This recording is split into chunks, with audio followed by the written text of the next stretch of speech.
Good evening বন্ধুসকল, শুভ সন্ধ্যা। আশা কৰোঁ আপোনালোকৰ সকলোৰে ভাল। ইউনিভাৰ্ছ ব্ৰহ্মাণ্ডৰ ওচৰত সদায় প্ৰাৰ্থনা কৰোঁ যাতে আপোনালোকক সকলোকে ভালে ৰাখে, কুশলে ৰাখে। তাৰে কামনাৰে আজি ভিডিঅ'টো আৰম্ভ কৰিব লৈছোঁ। বন্ধুসকল, আজি মোৰ বিষয়বস্তু হৈছে যদি জীৱনত পৰিস্থিতি আমাৰ অনুকূলত নহয়। বন্ধুসকল, আমি সাধাৰণতে ভাবোঁ যে জীৱনটো আমি বিচৰাৰ দৰে হওক। যদি তেনেকৈ আমি ভাবি আছোঁ যে জীৱনটো আমি বিচৰাৰ দৰে হওক বুলি, তেতিয়াহ'লে আমি এটা ভ্ৰমত আছোঁ। আমি নিজক দুখী কৰাৰ বাদে একো নাই। ঠিক আছে, আমাৰ ল'ৰা ছোৱালী আমি বিচৰাৰ দৰে যদি হওক বুলি আমি ভাবিছোঁ, তেতিয়া নিজক দুখী কৰাৰ বাদে একো লাভ। যদি আমি বিচৰাৰ দৰে হৈ গৈছে, তেতিয়াহ'লে ঠিক আছে, ভাগ্য ভাল। আমাৰ পত্নী, আমাৰ জীৱনসংগী আমি বিচৰাৰ দৰে পাইছোঁ। ঠিক আছে, আমাৰ স্বামীক আমি বিচৰাৰ দৰে পাইছোঁ, তেতিয়াহ'লে আমাৰ ভাগ্য ভাল আছে। যদি নহয়, তেতিয়া আমি নিজক দুখী কৰাৰ বাদে একো নহয়। ঠিক আছে, আমাৰ শত্ৰু আমি ভবাৰ দৰে যদি হয় যে আমাৰ শত্ৰুৱে কেতিয়াও আমাৰ বদনাম নাগায়, আমাক কেতিয়াও অপকাৰ নকৰে, তেতিয়াহ'লে আমি নিজক ভুল এটা দিশত ৰখা নিচিনা হৈ আছে। ঠিক আছে, আমি যিখিনি কাম কৰোঁ, ব্যৱসায়ী হওক, লাগিলে চাকৰিয়ে হওক, যে আমি কিবা এটা কামত গৈ আছোঁ, সেই কামটো আমি বিচৰাৰ দৰে হ'ব, সেইটো যদি আমি ভাবি আছোঁ নহয়, নিজক দুখী কৰা হ'ব। ঠিক আছে, আমি পৰিস্থিতি যদি আমাৰ অনুকূলত বিচাৰোঁ যে পৰিস্থিতি আমাৰ অনুকূলত হ'ব, তেতিয়াহ'লে আমি নিজক এটা ডাঙৰ কষ্টত ৰখাৰ বাদে একো নাই। কাৰণ পৰিস্থিতি কেতিয়াও সলনি নহয়, আমি সলনি হৈ যাম। কেনেকৈ জানানে? এটা ষ্টৰি ক'ম, এটা সুন্দৰ ষ্টৰি ক'ম, তেতিয়া গম পাব। ঠিক আছে, পুতুল বুলি এজন ব্যক্তি লৰালৰিকৈ মন্দিৰলৈ আহিছে। মন্দিৰত আহি পেলাই সেৱা কৰিব খুজিছে, ধন্যবাদ জনাব খুজিছে। আৰু ধন্যবাদ জনাব খুজিছে তেওঁৰ অৰ্ধাংগিনী, তেওঁৰ জীৱনসংগীক লৈ পেলাই। কাৰণ পুতুলৰ জীৱনসংগী ইমান ভাল এগৰাকী জীৱনসংগী পালে যে পুতুলৰ জীৱনসংগীগৰাকী ঘৰুৱা কাম কাজ কৰা আৰু ধুনীয়া সুন্দৰ নম্ৰ ভদ্ৰ, ধূপ ধূনা চাকি বন্তি জ্বলাই ভগৱানক প্ৰাৰ্থনা অৰ্চনা কৰা, আৰু এটা ভাল সৎ বন্ধুৰ দৰে জীৱনসংগী এগৰাকী পালে পুতুলে। আৰু সেইবাবে পুতুলে আহি পেলাই ভগৱানৰ ওচৰত ধন্যবাদ জনাইছে যে হে ভগৱান, হে ঈশ্বৰ, হে প্ৰভু, তোমাক মই ধন্যবাদ জনাইছোঁ যে তুমি মোক জীৱনসংগী নহয়, মোক এগৰাকী সৎ সংগত লগ দিলা, এটা সৎ সংগ মোক লগ দিলা।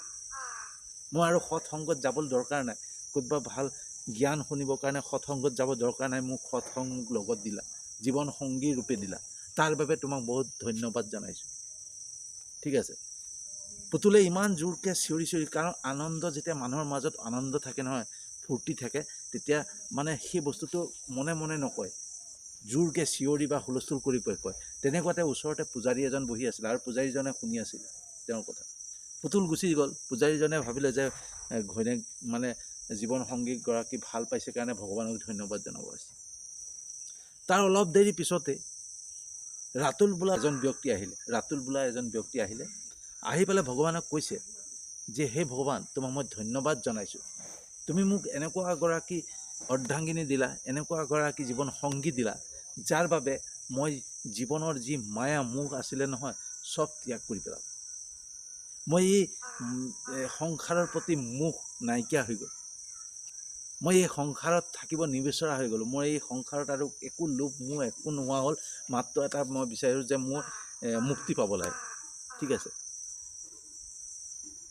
মোৰ ৰাতুলৰ অৰ্ধাংগিনী, ৰাতুলৰ জীৱনসংগী এনেকুৱা আছিলে যে অত্যাচাৰ, হাজবেণ্ডৰ কথা নহয়, স্বামীৰ কথা নুশুনে। ঠিক আছে, হাজবেণ্ডৰ কথাই নুশুনে, হাজবেণ্ডক যি টি কথা কিবা এটা ক'লে উল্টাই দিয়ে, আৰু ডাং কাচি টাইপৰ একদম পূৰা হেৰি। ঠিক আছে, গোটেই ঘৰ হুলস্থুল কৰি ৰাখে, গোটেই অশান্তি পৰিৱেশ কৰি ৰাখে। তেওঁ কেনেকুৱা এগৰাকী মহিলা, তেনেহ'লে আপোনালোকে নিজে চিন্তা কৰি লওক, তেনেকুৱা এগৰাকী মহিলা ৰাতুলৰ জীৱনসংগী। ঠিক আছে, ৰাতুলৰ অৰ্ধাংগিনী।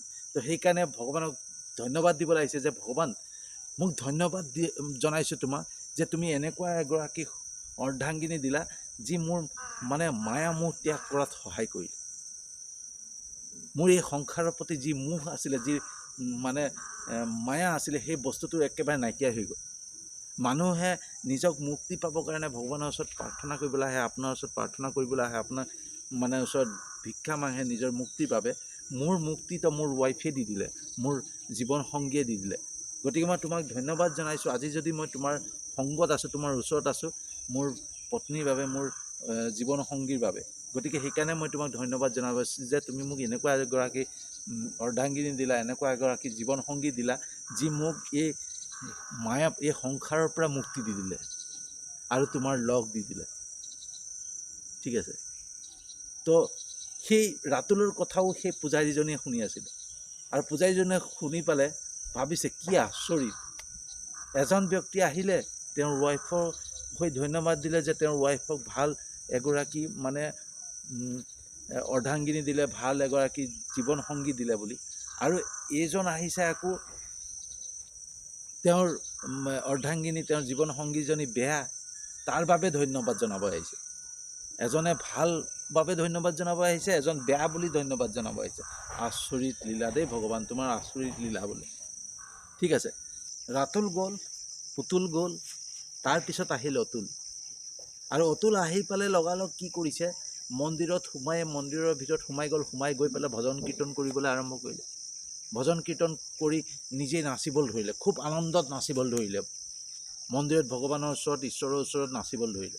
নাচি নাচি একদম মানে ভাগৰি গৈছেগৈ, একদম মানে পূৰা ভজন কীৰ্তন কৰিছে, নাচিছে, এনেকৈ কৰিছে। তাৰপিছত পূজাৰী দেখি আচৰিত যে দুজন আহিলে ধন্যবাদ দিবৰ কাৰণে পত্নীৰ বাবে, নিজৰ অৰ্ধাংগিনী, নিজৰ জীৱন সংগীৰ বাবে ধন্যবাদ জনাবলৈ আহিলে। আৰু এইজন বা কিয় আহিছে, কি উদ্দেশ্য লৈ আহিছে, তো মই এইজনৰ উদ্দেশ্যটো জনা উচিত। ঠিক আছে। যেতিয়া অতুলে ভজন কীৰ্তন কৰি হ'ল, প্ৰাৰ্থনা চাৰ্থনা জনাই যাব খুজিছে, তেনেকুৱাতে পূজাৰীয়ে আহি পেলাই অতুলক সুধিলে যে মহাশয়, আপোনাৰ আনন্দৰ কাৰণ কি মোক জনাবনে? মই জানিব বিচাৰোঁ, আপুনি ইমান আনন্দত ভজন কীৰ্তন কৰিলে, ফূৰ্তি কৰিলে, তাৰ আনন্দৰ কাৰণটো মই জানিব বিচাৰোঁ, আপুনি অনুগ্ৰহ কৰি ক'বনে? তেতিয়া অতুলে ক'লে যে এই আনন্দৰ কাৰণ ঈশ্বৰেই, এই আনন্দৰ কাৰণ ভগৱানেই। কাৰণ আজিলৈকে মই সাংসাৰিক বান্ধনত বান্ধ খাই আছিলোঁ, সংসাৰতে মই ব্যস্ত হৈ আছিলোঁ। মই ভগৱানৰ ওচৰত আহিবলৈ সময় পোৱা নাছিলোঁ। কিন্তু ভগৱানে মোক এনেকুৱা এটা আঘাত দিলে, এনেকুৱা এটা দুখ দিলে, যাৰ বাবে মই আজি ভগৱানৰ ওচৰত আহিবলৈ সক্ষম হ'ল। কাৰণ আজি কিছুদিনৰ আগত মোৰ অৰ্ধাংগিনী, মোৰ জীৱন সংগী মোক লগ এৰি পেলাই গুচি গ'ল। তাৰপিছত ভগৱানলৈ চাই পেলাই পুতুলে ক'লে যে তুমিতো মোক মোৰ জীৱন সংগীৰ লগ এৰুৱাই দিলে, মোৰ জীৱন সংগীয়ে মোক লগ এৰি গুচি গ'ল, কিন্তু তাতকৈ এটা ভাল বস্তু পালোঁ, যে তোমাক ভাল এটা উপহাৰ পালোঁ, যে মোৰ জীৱন সংগীয়ে মোক লগ এৰি থৈ গ'ল, কিন্তু মোৰ লগ তোমাক লগ পালোঁ, মই তোমাৰ ওচৰত আহিলোঁ। ঈশ্বৰলৈ চাই ক'লে যে ঈশ্বৰক লগ পালোঁ মই। আৰু সেইবাবেই যে মই যোনটো মায়া বান্ধনত আছিলোঁ, সাংসাৰিক বান্ধনত আছিলোঁ, সেই সাংসাৰিক বান্ধনৰ পৰা মুক্ত হৈ পেলাই যে মই ভগৱানৰ আশ্ৰয় পালোঁ, ভগৱানৰ সান্নিধ্য পালোঁ, সেই তাক লৈ পেলাই মই আজি বহুত আনন্দিত। ঠিক আছে। তাৰপিছত পূজাৰীয়ে ভাবিলে, পূজাৰীয়ে সকলো উত্তৰ পূজাৰীয়ে পাই গ'ল, যে জীৱনৰ প্ৰত্যেকটো উত্তৰ পূজাৰীয়ে পাই গ'ল। পূজাৰীয়ে তেতিয়া মনে মনে ভাবিলে যে যিকোনো পৰিস্থিতিতে সুখ বিচাৰিবৰ কাৰণে এটা অজুহাতহে লাগে, এটা অজুহাত লৈ পেলাই মানুহে নিজৰ সুখ বিচাৰিব লাগে। ঠিক আছে। আমি যিকোনো পৰিস্থিতিতে মাত্ৰ এটা অজুহাত লৈ পেলাই আমি সুখ বিচাৰিব লাগে। আমি দুখবিলাক বুটলি ফুৰিব নালাগে। আমাৰ ক'ত দুখ আছে, মোৰ ক'ত কষ্ট আছে, ক'ত কি আছে, সেইবিলাক আমাৰ সমস্যাখিনি, আমাৰ বিপদখিনি, সেইবিলাক চাব নালাগে। আমি এটা অজুহাত বিচাৰিব লাগে কেনেকৈ আমি সুখ বিচাৰি পাওঁ। ঠিক আছে। তো ষ্টৰীৰ পৰাই এটাই বস্তু বুজা পালে যে যিকোনো পৰিস্থিতিতে আমি অজুহাত লৈ পেলাই আমি সুখ বিচৰা লাগিব লাগে। ঠিক আছে। আমাৰ দৃষ্টি, আমাৰ গুৰুত্ব সদায় দুৰ্ঘটনাত থাকিব নালাগে। যিকোনো দুৰ্ঘটনা, আমাৰ জীৱনত অহা যিকোনো দুৰ্ঘটনা, কিবা এটা ঘটনা ঘটিছে, সেই ঘটনাটোৰ ওপৰত দৃষ্টি থাকিব নালাগে, গুৰুত্ব থাকিব নালাগে। আমাৰ গুৰুত্ব থাকিব লাগে, আমাৰ দৃষ্টি থাকিব লাগে যে সেই দুৰ্ঘটনাৰ পৰা আমাৰ কি ভাল হ'ল, আমি সদায় দুৰ্ঘটনাটোক চাই থাকোঁ, যে মোৰ এইটো দুৰ্ঘটনা হৈ গ'ল, মোৰ এনেকুৱা এটা দুৰ্ঘটনা হৈ গ'ল, এনেকুৱা এটা প্ৰব্লেম হৈ গ'ল। আমি প্ৰব্লেমটোক চাই থাকোঁ, বিপদটোক চাই থাকোঁ। আমি বিপদটোক চাব নালাগে। আমি সেই বিপদটো অহাৰ কাৰণে, আমাৰ জীৱনত সেই প্ৰব্লেমটো অহাৰ কাৰণে আমাৰ কি ভাল হ'ল তাক বিচাৰিব লাগে। ঠিক আছে এটা দুৰ্ঘটনা হৈছে ধৰক গাড়ীত গৈ আছোঁ মটৰত গৈ আছোঁ এটা ডাঙৰ এক্সিডেণ্ট হৈ গ'ল এক্সিডেণ্টটোক আমি চাব নালাগে যে এক্সিডেণ্টটো হ'ল কিন্তু এই এক্সিডেণ্টটো হোৱাৰ বাবে আমাৰ কি ভাল হ'ল ঠিক আছে আমাৰ জীৱনত যিকোনো প্ৰব্লেম আহে যিকোনো পৰিস্থিতি আহে সেই পৰিস্থিতিখিনিক আমি চাই পেলাই দুখ কৰোঁ আমি সমস্যাখিনিক লৈ পেলাই দুখ কৰোঁ ঠিক আছে আমি সেই সমস্যাখিনি সেই পৰিস্থিতিটো লৈ পেলাই দুখ কৰি লাভ নাই আমাৰ সেই পৰিস্থিতিটো জীৱনলৈ আহিলে সেই জীৱনলৈ অহাৰ কাৰণে আমাৰ কি ভাল হ'ল ঠিক আছে সেই বস্তুটো যেতিয়া চাম নহয় তেতিয়া কি হ'ব আমাৰ সেই পৰিস্থিতিটোক লৈ পেলাই দুখ নাহে আমি সেই যে আমাৰ যে সেই পৰিস্থিতিটো আহিছিলে সেই সমস্যাটো আহিছিলে সেই প্ৰব্লেমটো আহিছিলে সেই প্ৰব্লেমটোৰ পৰা যে আমাৰ কিবা এটা ভাল হ'ল তাক লৈ পেলাই আমাৰ মনলৈ আনন্দ অহা আৰম্ভ কৰিব ঠিক আছে আমি মনত আনন্দ আনিবৰ কাৰণে সুখ আনিবৰ কাৰণে এটা অজুহাত বিচাৰিব লাগে কিন্তু আমাৰ দৃষ্টি ক'ত থাকে সদায় দুখত সদায় য'ত প্ৰব্লেম ক'ত আমাৰ প্ৰব্লেম ক'ত সমস্যা আছে কি দুৰ্ঘটনা হ'ল কি প্ৰব্লেম হ'ল কি বিপদ আহিলে তাতহে গুৰুত্ব থাকে গতিকে সেই বিপদটো অহাৰ পৰা আমাৰ কি ভাল হ'ল যেনেকৈ পুতুল ৰাতুল অতুল এই তিনিজনক লক্ষ্য কৰক এই তিনিজনৰ তিনিটা পৰিস্থিতি ঠিক আছে তিনিটা পৰিস্থিতিৰ পৰা তেওঁলোকে এটাই বস্তু বিচাৰিলে যে সুখটো ক'ত পোৱা যায় এটা অজুহাত ল'লে যে ক'ত অজুহাত বিচাৰি পেলাই সুখটোক বিচৰা অজুহাত ল'লে যে এইটো সুখ ইয়াতে পাম বুলি সেই অজুহাত লৈ পেলাই তেওঁ সুখটো বিচাৰিলে তেওঁ যদি ভাবিলেহেঁতেন দুখ কৰি থাকিলেহেঁতেন তেতিয়া নহ'ব ভালত ভাল হ'ব লাগিব বেয়াটো বেয়া হ'ব লাগিব ঠিক আছে তেনেকৈ এজন ধনী বেপাৰী আছিলে আৰু সেই বেপাৰীজনৰ এটা ঘোঁৰা আছিলে আৰু সেই ঘোঁৰাটো কি হ'ল এদিন মানে অকস্মাতে বান্ধোন খোল খাই পেলাই ৰছী খোল খাই পেলাই গুচি যোৱাৰ পিছত বহুত গুচি গ'ল যোৱাৰ পিছত আৰু ঘোঁৰাটো ঘূৰি অহা নাই নহা দেখি পেলাই গাঁৱৰ ওচৰ পাঁজৰৰ মানুহখিনিয়ে আহি পেলাই বেপাৰীজনক ক'লে যে আপোনাৰতো ডাঙৰ লছ হৈ গ'ল আপোনাৰ ঘোঁৰাটো গুচি গ'ল কেনেকৈ লছ হ'ল নাই একো লছ হোৱা নাই ভগৱানে যি বিচাৰিছে তাকেই হৈছে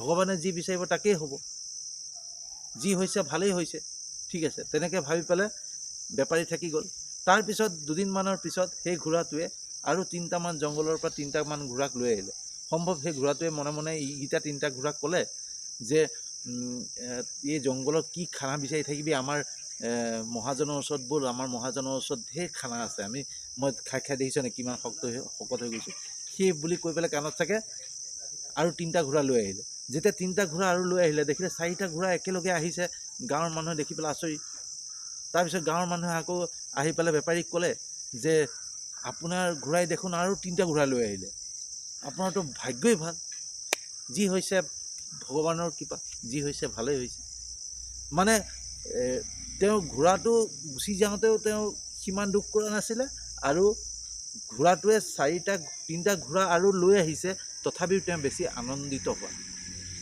এটা সমান পৰ্যায়ত যিকোনো পৰিস্থিতিতে ভাল হওক বেয়া হওক যাতে আমি এটা সমান পৰিস্থিতিতে আমি আনন্দ কৰিব লাগে তেতিয়া কি হ'ব আমি শ্ৰীকৃষ্ণৰ যোনটো ভাগৱতৰ গীতা সেই ভাগৱত গীতাৰ মতে হৈ যাম ঠিক আছে জীৱনত আমাৰ পৰিস্থিতি আমাৰ অনুকূলত আমি কৰিব লাগিব পৰিস্থিতি আমাৰ অনুকূলত নহয় ঠিক আছে তো আজিৰ ভিডিঅ'টো কেনেকুৱা লাগিলে জনাব যদি সঁচাকৈ ভাল লাগিছে যিমান পাৰে শ্বেয়াৰ কৰি দিব ঠিক আছে যিমান পাৰে শ্বেয়াৰ কৰি দিব আৰু মোৰ আপোনালোকক অনুৰোধ যে মোৰ ইউটিউব চেনেলটো ছাবস্ক্ৰাইব কৰি দিব ঠিক আছে আৰু মোৰ এটা ফেচবুক পেজ আছে তাতো আপোনালোকে ফ'ল' কৰি ল'ব যাতে এনেকুৱা ধৰণৰ ভিডিঅ' পাই থাকে তো এনেকুৱা ধৰণৰ ভিডিঅ' মই সদায় দি থাকিম যিমান পাৰোঁ যিমান বিষয়বস্তু পাৰোঁ যিমান চেষ্টা কৰিম দি থাকিব চেষ্টা কৰিম তো যদি সঁচাকৈ ভিডিঅ'টো ভাল লাগিছে যদি বুজি পাইছে যে জীৱনত যিকোনো পৰিস্থিতিতে আমি সদায় সুখ বিচৰা এটা অজুহাত ল'ব লাগে